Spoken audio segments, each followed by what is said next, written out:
Tropical Typhoon, Chairman TV. Weather update. Helping homeless people. Please subscribe.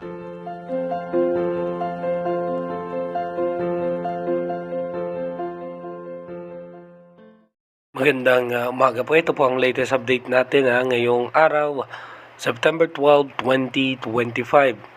Yung minomonitor nga po nating low pressure area, no, ito nga po ay nasa eastern section ng Hinatuan at asahan nga po natin yung extension ng kanyang kaulapan ay makaapekto po yan sa ilang bahagi ng Visayas at ng Mindanao. Yung easterlies naman, apektado pa rin po niyan ang parte ng Metro Manila, Central Luzon, at asahan din natin maging dito nga sa may parte ng Bicol Region. Asahan naman po natin may mga biglang pagbuhos ng pag-ulan tayong aasahan. At tayo naman po sa ating advanced weather forecast, meron tayong posibleng bagyo na i-monitor sa mga susunod na linggo. Dumako na nga po tayo sa ating advanced weather forecast. Dito nga po sa ating advanced weather forecast, bukas po, September 13, yung low pressure area, posibleng umangat nga po yan dito sa eastern section ng Visayas at pagdating nga po ng September 14, ito po yung posibleng dito na nga po sa may parte ng Bicol Region at asahan natin na magiging maulan sa parte ng Bicol Region, Polillo Island, Quezon, Metro Manila at maging dito nga po sa ilang bahagi ng Mindanao at southern portion ng Visayas. Pagdating naman po ng September 15, asahan nga po natin yung low pressure area ay posibleng tumawid po yan dito sa may parte ng Batangas. At pagdating naman po ng September 16, so asahan po natin mataas ang mga posibilidad ng pagulan sa Palawan, western section ng Visayas, maging sa may western section ng Mindanao.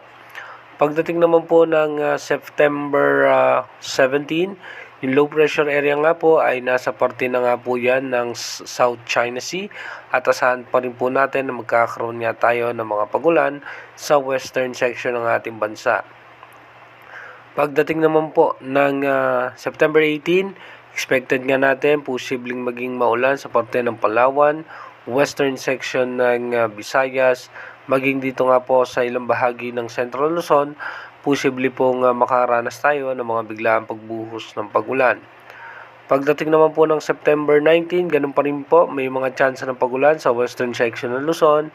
At pagdating po ng September 20, magkakaroon nga ng low pressure area dito nga po sa may eastern section ng extreme northern Luzon. At meron din pong low pressure area sa labas ng ating Philippine Area of Responsibility. Pagdating naman po ng September 21, mataas ang tsansa na may mga pag-ulan sa extreme northern Luzon, asahan nga po natin yan. Pagdating naman po ng September 22, posibleng nga maging bagyo itong sama ng panahon na nasa labas ng ating bansa at ito'y posibleng pumasok ng Philippine Area of Responsibility.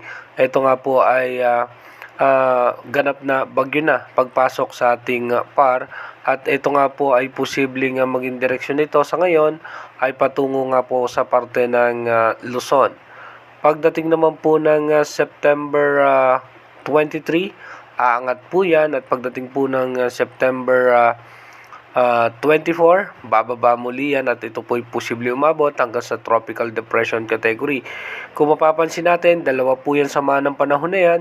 Yung isa nasa South China Sea at yung isa nga po andito sa eastern section ng Luzon. At kung mapapansin nga natin yung kanyang diametro at yung mga ulan na daladala nitong posibleng bagyo ay magpapaulan po yan sa parte ng Luzon, Bicol Region. Asahan nga po natin na habang ito'y nasa karagatan ay magiging masungit na ang ating lagay ng panahon. By September 25, mataas din ang tsansa nito na umabot nga po hanggang sa typhoon category. Yan po yung ating imo-monitor kung ito nga po ba ay posibleng maglandfall. habang meron pa rin sama ng panahon sa parte ng South China Sea at meron posibleng panibagong low pressure area na kasunod itong posibleng bagyo. Pero again, inuulit nga po natin yung ating advanced weather forecast is possible scenario pa lamang po yan. Malaki pa rin po ang posibilidad na magbago po lahat yan. Kaya manatili tayong tumutok sa ating advanced weather forecast para malaman natin yung mga posibleng sama ng panahon na makakaapekto sa ating bansa. Mag-iingat po tayo palagi. God bless po sa ating lahat.